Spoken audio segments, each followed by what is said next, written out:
Alors aujourd'hui, on va commenter quelques vidéos de notre grand ami Jean-Mimi, Jean-Michel Cohen.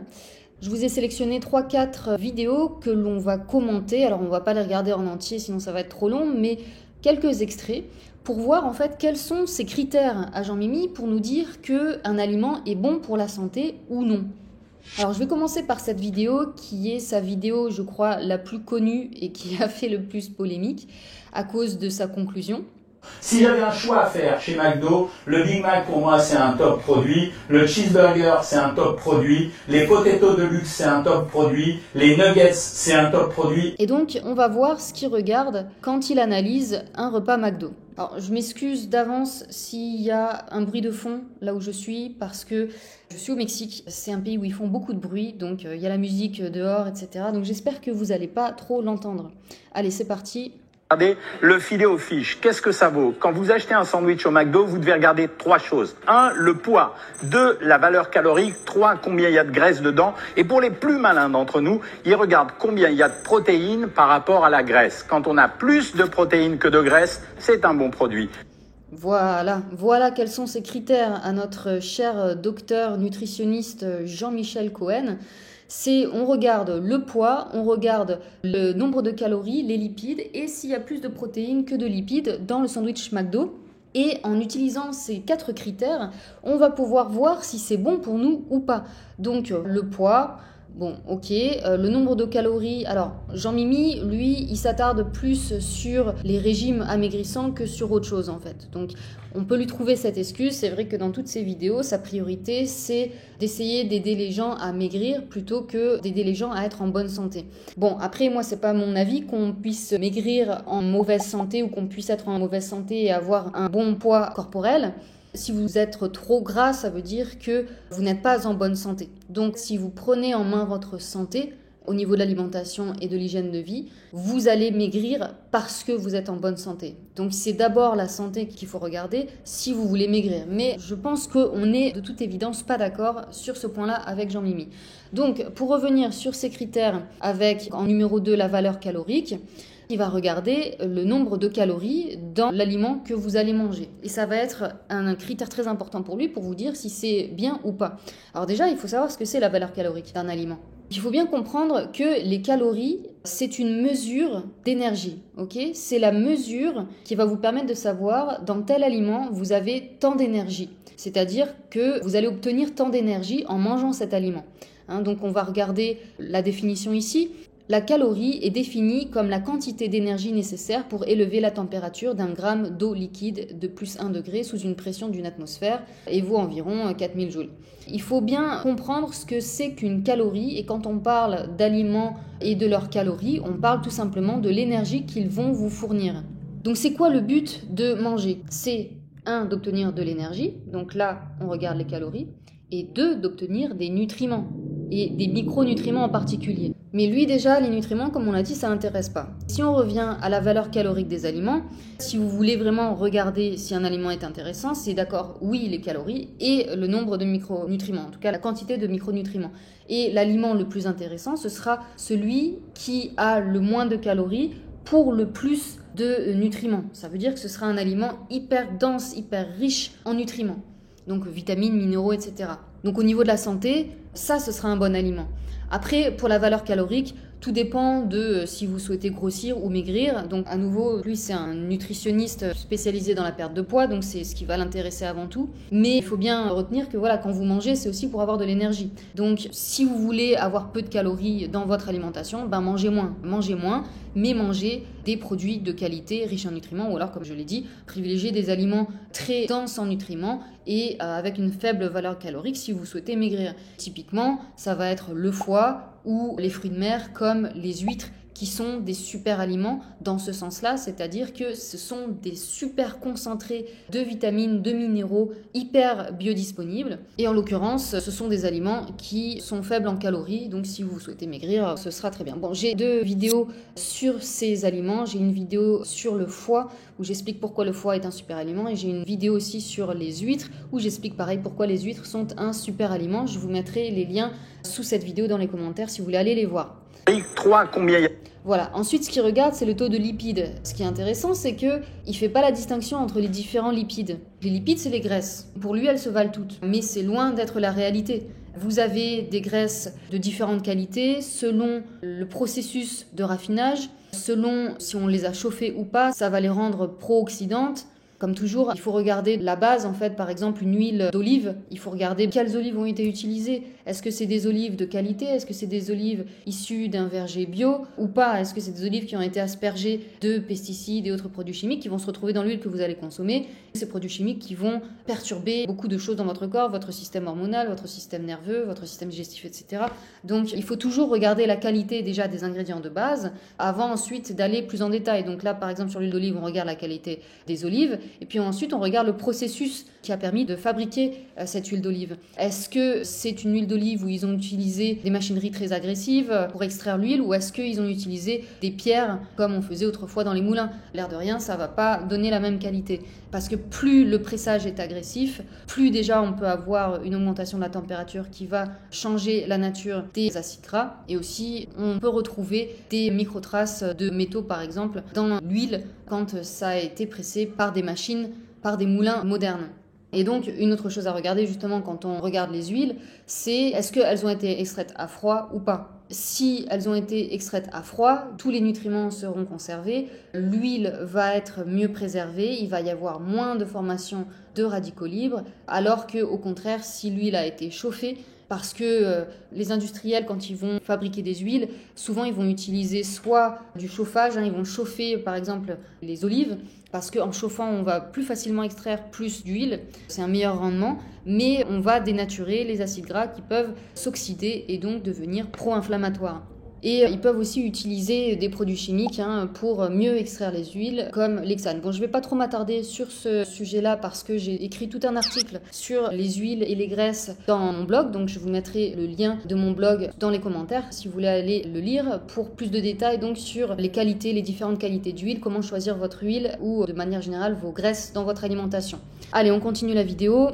De graisse dedans. Et pour les plus malins d'entre nous, ils regardent combien il y a de protéines par... Voilà, pour lui, s'il y a plus de protéines que de lipides, c'est bon signe, c'est un signe que c'est un bon aliment. Il n'explique pas du tout pourquoi. Donc là, je pense que c'est dans la même lignée, c'est-à-dire que les lipides sont plus caloriques que les protéines. Donc, il faut choisir un aliment qui contient plus de protéines que de lipides. C'est toujours sur cette même ligne de calories qui nous dit ça. Mais franchement, quel critère qui ne vaut rien, vraiment. Rapport à la graisse. Quand on a plus de protéines que de graisse, c'est un bon produit. Quand on a plus de graisse que de protéines, c'est pas un très bon produit. Là, ici, le filet aux fiches, 130 grammes, 330 calories. Donc, ça va à peu près. Quand on regarde en lipides, 13 grammes, assez correct, pas très nourrissant. Il va falloir prendre autre chose. On verra si on peut se permettre. Pas très nourrissant, mais du coup, il faut savoir. C'est ce que je disais tout à l'heure, c'est absurde de regarder les calories quand vous mangez quelque chose. Parce que, encore une fois, le but, c'est de se sentir nourri. Donc, ça tient sur les calories dans ce que vous mangez et les micronutriments. Il faut savoir, ils cherchent quelque chose avec des calories ou sans calories ou avec le moins de calories possible. Une fantaisie. Le deuxième, c'est le Big Mac. Assez curieusement, 220 grammes, 503 calories, 25 grammes de lipides, 43 grammes de 26 grammes de protéines. Eh bien, c'est un produit relativement équilibré, assez nourrissant, 200. Voilà ce qui lui permet de dire que le Big Mac c'est un bon produit, c'est parce qu'il y a 1 gramme de plus de protéines par rapport aux lipides. De protéines. Eh bien, c'est un produit relativement équilibré, assez nourrissant, 220 grammes, 500 calories, pas trop calorique. Je vous rappelle qu'un menu standard chez un homme, c'est 800 calories, chez une femme, c'est 600 calories. Non mais voilà, c'est ce que je disais, donc le filet aux fiches avant c'est pas bon parce qu'il n'y a pas assez de calories, c'est pas bon dans le sens où il faudra manger autre chose. Ça n'a pas de sens en fait de choisir le sandwich en fonction des calories, ça dépend. Est-ce que vous vous êtes beaucoup dépensé aujourd'hui, est-ce que vous avez très faim ou pas en fait? Ne regardez pas les calories de ce que vous mangez, écoutez vos signaux de faim, c'est la meilleure chose à faire. Oui, et quand on est au régime, 500 calories c'est plutôt un bon repas, donc ça peut même convenir chez un homme pour un homme. Après, effectivement, moi, je conseille pas de régime amaigrissant. Donc, j'ai pas du tout ce réflexe de regarder les calories. Je regarde en fait l'alimentation dans son ensemble et par rapport à la santé en général. Et comme je vous disais, pour moi, vous allez avoir le poids qui vous convient si vous êtes en bonne santé.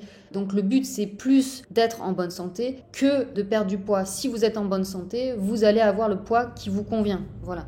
Donc vraiment, moi, je regarde pas ces histoires de calories. Après, effectivement, si malgré tout, vous avez du mal à perdre du poids, vous pouvez calculer vos calories avec des applications comme Chronometer, par exemple. Mais vraiment, moi, c'est quand même pas quelque chose que je conseille. Si vous n'arrivez pas à perdre du poids, il peut y avoir plusieurs explications. Soit vous mangez trop, donc au-delà de votre faim, soit vous mangez à cause d'une compensation émotionnelle. Il y a beaucoup de gens qui vont manger très sucré, très calorique quand ils traversent des moments difficiles où ils utilisent la nourriture comme un doudou. Ça, c'est un travail psychologique à faire.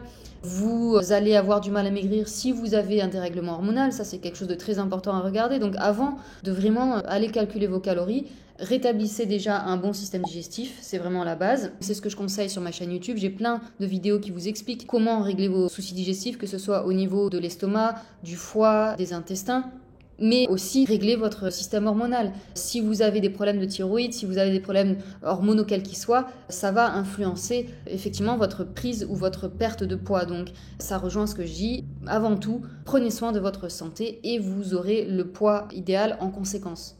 Comme dans le cadre d'un régime. Le troisième produit, c'est la blinde. C'est genre le truc, on l'appelle le 280. Bon, qu'est-ce que ça veut dire? Je n'ai pas compris l'explication du mot 280. Tout est que c'est un pain qui est riche en nourrissant. 756 calories. Vous vous rendez compte, c'est quand même hyper blindé. 756 calories. Si vous prenez les frites derrière, vous êtes mort de chez mort.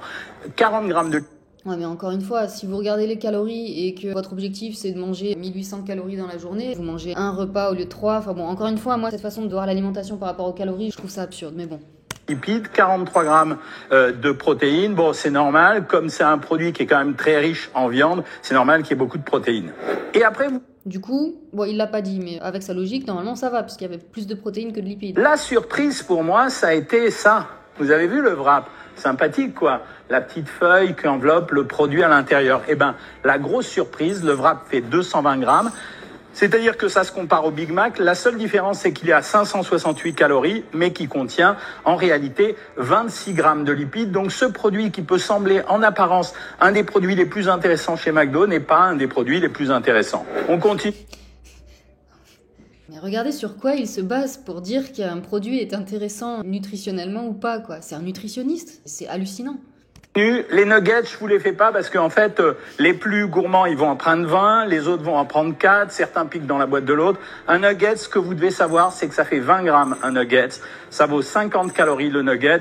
Je vous fais grâce de la valeur calorique et des lipides et des glucides, mais en fait, vous avez compris que c'était essentiellement des protéines. Il y a un peu de graisse, donc c'est un relativement bon produit. Voilà, il regarde que ça. Bon. Tout dépend de la quantité. La vraie bonne quantité, en réalité, ça serait 9 nuggets et pas plus que... Pourquoi ? Aucune base, aucune source, rien du tout. Pourquoi 9, pourquoi pas 8, pourquoi pas 10 ? Le seul critère, c'est les protéines et on regarde même pas la qualité des protéines. Bon voilà, je vais pas vous faire toute la vidéo, donc on va arriver à cette magnifique conclusion.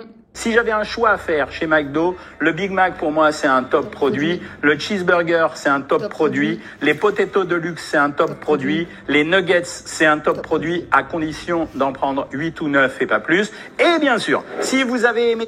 Voilà, bon, c'est un top produit. Ces seules bases pour dire que ces produits sont des top produits, c'est s'ils contiennent plus de protéines que de lipides et s'il n'y a pas trop de calories. C'est tout. Bah, si c'est ça être nutritionniste, n'importe qui connaît que dalle en alimentation peut être nutritionniste. Hein. Vraiment, bravo Jean-Mimi.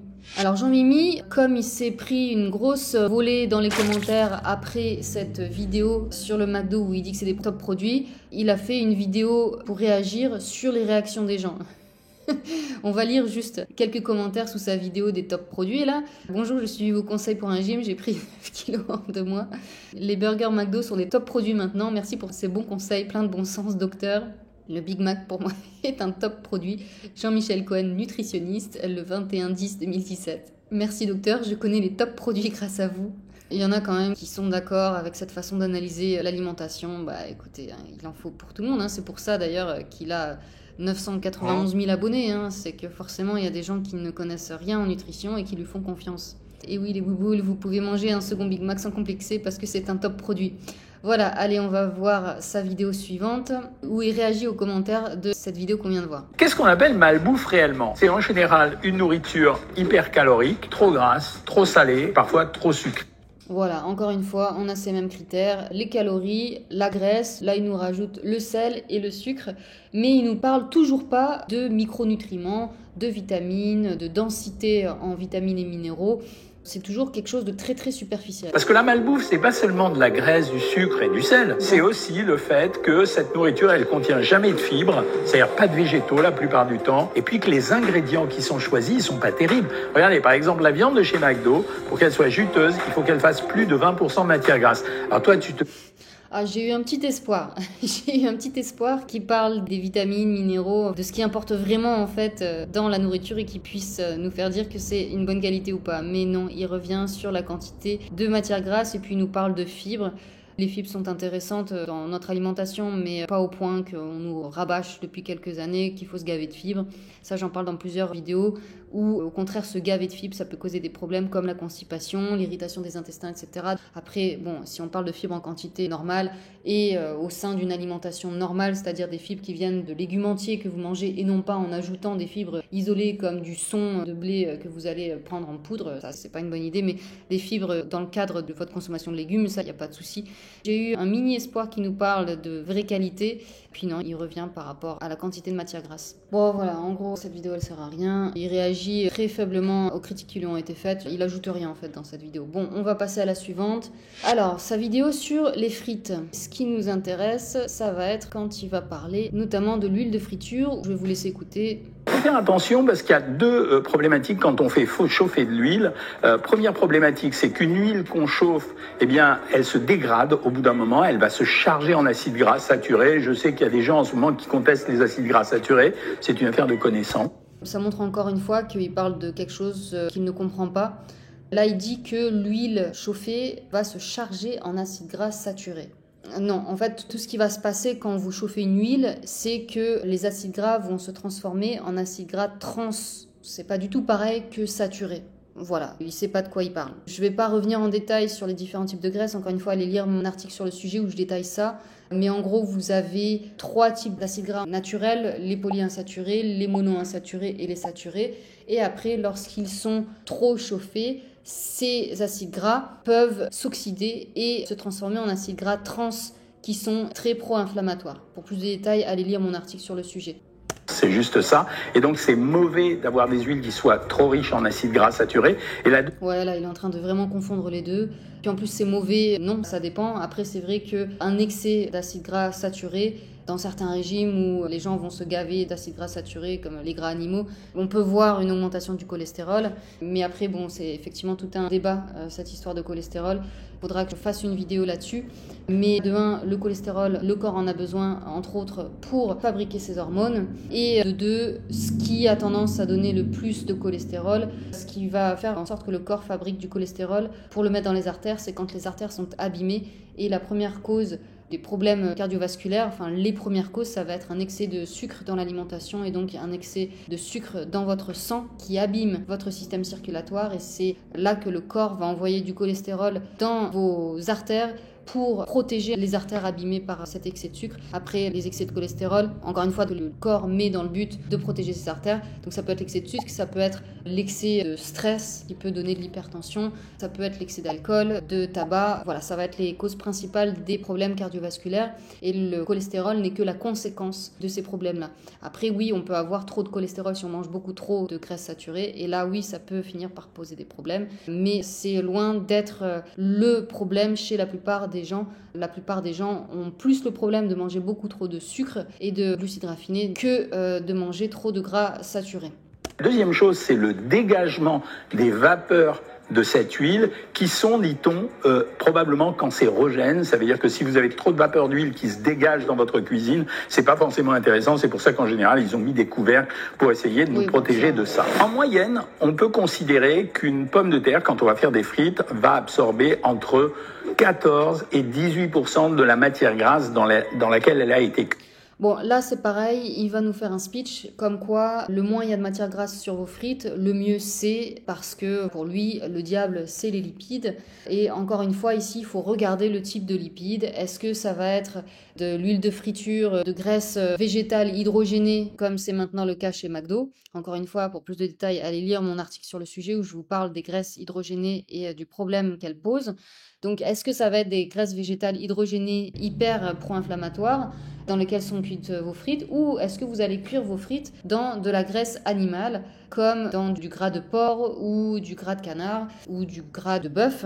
Ce ne sera pas du tout la même chose parce que, comme je l'explique dans mon article, le gras saturé animal est beaucoup plus stable à la cuisson que le gras polyinsaturé, et donc ça va beaucoup moins causer de problèmes, ça va beaucoup moins causer de radicaux libres, et donc ce sera beaucoup moins pro-inflammatoire. Ça a une plus grande résistance à la chaleur, un plus haut point de fumée quand on parle des graisses saturées. Donc quand on fait chauffer à haute température, il vaut mieux utiliser des graisses saturées qui sont beaucoup plus stables à la cuisson que des graisses polyinsaturées ou même monoinsaturées. Et il vaut mieux utiliser des graisses saturées naturelles que des graisses qu'on a rendues saturées artificiellement, c'est-à-dire en les hydrogénant.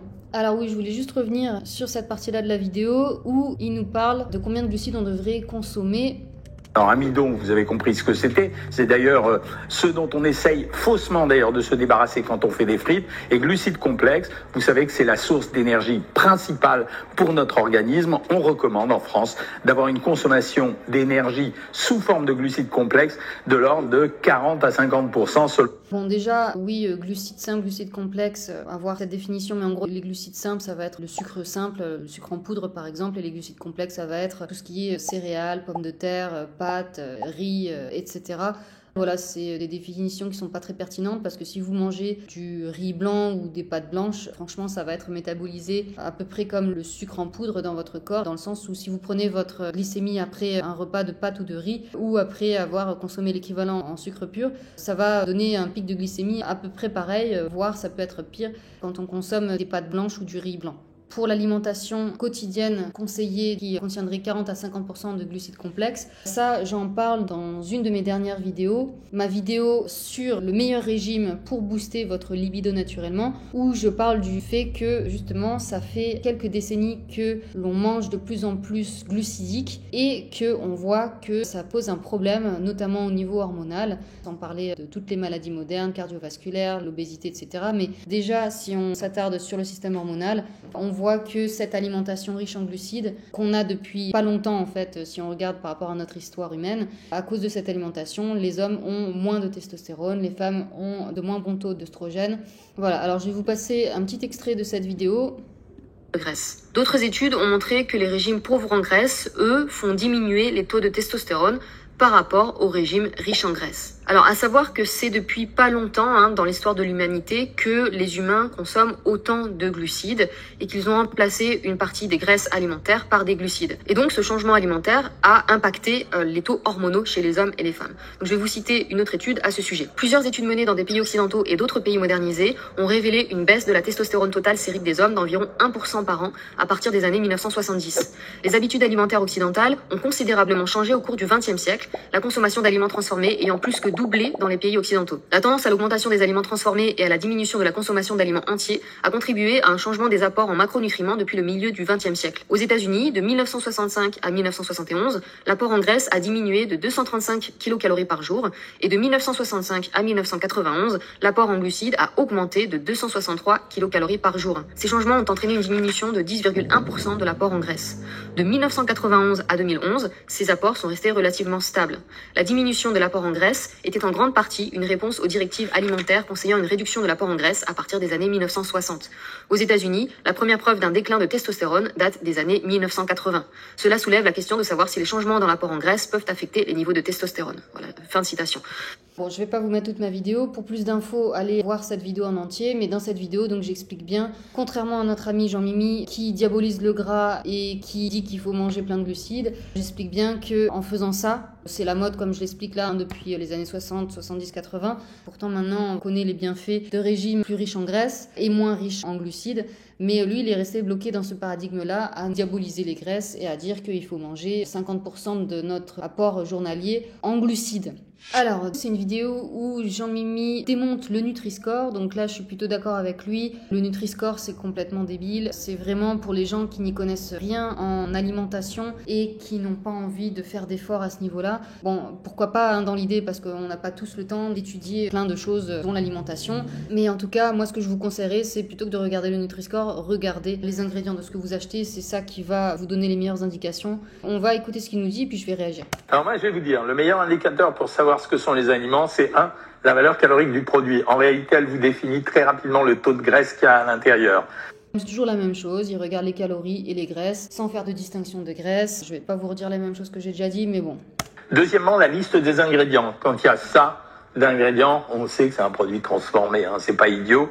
Ça, on est parfaitement d'accord. Mais pourquoi est-ce qu'il n'en parle jamais dans ses vidéos? Et puis là, il va pas parler en détail des différents ingrédients qui sont problématiques. Pourquoi il le fait pas? Tous les additifs, que ce soit les agents texturants, les conservateurs, les colorants, tous ces additifs, on a montré qu'ils étaient toxiques, soit cancérigènes, soit responsables de maladies chez les enfants, comme l'hyperactivité, entre autres choses. Pourquoi il va pas plus là-dedans quand il nous parle de la qualité des ingrédients? Le premier ingrédient cité étant l'ingrédient dont vous avez la plus grande quantité. Et la troisième chose, c'est à l'intérieur du produit, les sucres rapides, les sucres ajoutés.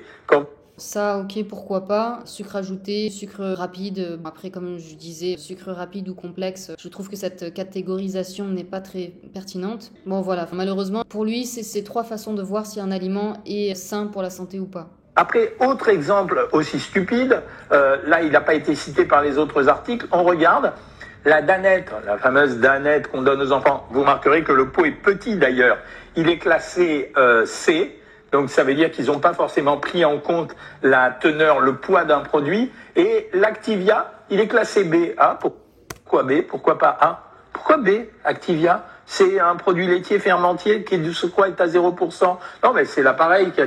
Là, je suis d'accord avec lui. La danette, forcément, il y a plein de sucre, il y a plein d'additifs dégueulasses. L'Activia, oui, s'il n'y a rien de rajouté. Après, il faut regarder, comme toujours, la qualité. Ça vient de quel lait, de quelle vache qui ont été traitées et nourries comment. Voilà, on va regarder une danette, on va aller voir ses ingrédients. Bon, le Nutri-Score, ils ont le même état d'esprit que Jean-Mimi, même si Jean-Mimi nous dit qu'il n'est pas d'accord avec le Nutri-Score, mais c'est le même niveau de classification des aliments. On va regarder le taux de matière grasse. Là, ils font la distinction, ils disent les saturés, comme si les saturés étaient pires que les polyinsaturés. Comme je vous disais, ça dépend de la qualité, du chauffage, etc.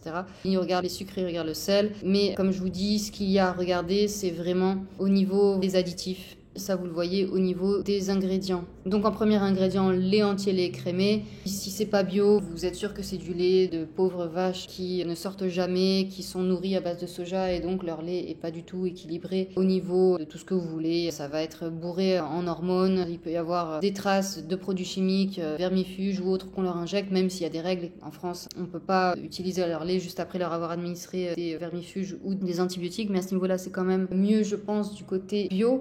En deuxième ingrédient, donc on a le sucre. Effectivement, c'est particulièrement riche en sucre. Chocolat, c'est pareil, il faudrait regarder quel chocolat, mais admettons, donc ici, on a les ingrédients du chocolat, sucre, pâte de cacao, cacao maigre en poudre, émulsifiant, lécithine de soja, arômes et les épaississants qui peuvent poser problème, ainsi que les amidons. Dans les additifs, on a du phosphatate de diamidone hydroxypropyle. Et en fait, ce qu'il faudrait faire, c'est regarder en détail tous ces différents additifs. Et si vous avez une étude qui vous parle de cet additif-là, c'est un type d'amidon chimiquement modifié. Les nouvelles orientations de développement de l'utilisation des amidons chimiquement modifiés comprennent entre autres l'obtention de films biodégradables et de revêtements comestibles pour les aliments, ainsi que la création de nanomatériaux. Moi, des amidons modifiés chimiquement, je préfère ne pas en avoir dans mon alimentation. On a du carragénane dans les ingrédients, qui est un gélifiant, et c'est un des gélifiants qu'il faut éviter. Ils sont potentiellement cancérigènes, comme nous dit cet article de la nutrition. Ici, cette source en anglais, c'est une femme qui est membre de la fondation Weston Price et qui a écrit tout un article sur ce gélifiant et qui nous explique que c'est potentiellement cancérigène et qu'il faut mieux l'éviter. En conclusion, quand vous allez faire des courses, déjà la règle numéro 1, c'est prenez des aliments le moins transformés possible. Dès que ça s'éloigne de plus en plus de sa forme naturelle, c'est de plus en plus transformé et donc ça va causer de plus en plus de problèmes de santé parce que ça va être de plus en plus vide de nutriments. La structure des différents macronutriments va être modifiée. J'en parle notamment dans ma vidéo sur le problème des céréales extrudées. Vous regardez donc les ingrédients, les différents additifs. De toute façon, à partir du moment où il y a des additifs, cherchez pas trop. Si vous avez le choix entre un aliment qui contient pas d'additifs et un autre qui en contient plusieurs, il vaut mieux choisir celui qui en contient pas, même si c'est des additifs autorisés dans l'Union européenne. Le moins d'additifs il y a, le mieux vous vous porterez. Moi personnellement, j'ai pas envie de manger des amidons modifiés chimiquement. En gros, le but, ça va être vraiment de consommer des aliments que vous pourriez faire vous-même dans votre cuisine. Vous n'allez pas utiliser des œufs, je sais pas quoi, vous n'avez pas des tiroirs de différents additifs, colorants, œufs, conservateurs, etc. dans votre cuisine. Donc le but, c'est toujours d'éviter tous ces additifs-là. Et au niveau des graisses, je vous renvoie vers mon article sur les graisses. Consommez des bonnes graisses qui n'ont pas été modifiées. Par exemple, l'huile d'olive de la meilleure qualité possible, pas chauffée, donc extraite à froid, idéalement bio. Au niveau des autres graisses, des graisses saturées, en particulier pour la cuisson, parce que les graisses saturées sont beaucoup plus stables, donc ça ne va pas créer de radicaux libres et donc pas d'inflammation. Et évidemment, mangez vos graisses et autres glucides, etc. en modération, dans le sens où, comme je l'explique dans d'autres vidéos, je ne suis pas non plus hyper pro-régime cétogène, même si je pense et on voit dans les études que c'est quand même plus intéressant que les régimes très riches en glucides. Jean-Mimi et moi, on n'a pas du tout les mêmes façons de voir les choses. Lui, il regarde par rapport à des choses très superficielles qui vont lui faire choisir certains aliments plus que d'autres, le taux de calories et le taux de lipides principalement, alors que moi, je vais regarder l'origine de l'aliment, s'il provient d'une source de qualité, et je vais regarder les micronutriments. Et comme je disais, le but, c'est de manger le moins transformé possible, puisqu'on voit que la transformation des aliments, c'est ce qui cause le plus de problèmes, et en particulier de consommer des huiles transformées, donc chauffées, dénaturées, et des sucres et des glucides raffinés, c'est les problèmes principaux. Et puis ensuite tous les produits chimiques qu'on va trouver dans les viandes et dans tous les autres aliments. J'ai plein de vidéos sur ce sujet sur ma chaîne, notamment quand je parle de Weston Price. Voilà, je vous dis à bientôt pour la prochaine vidéo, salut!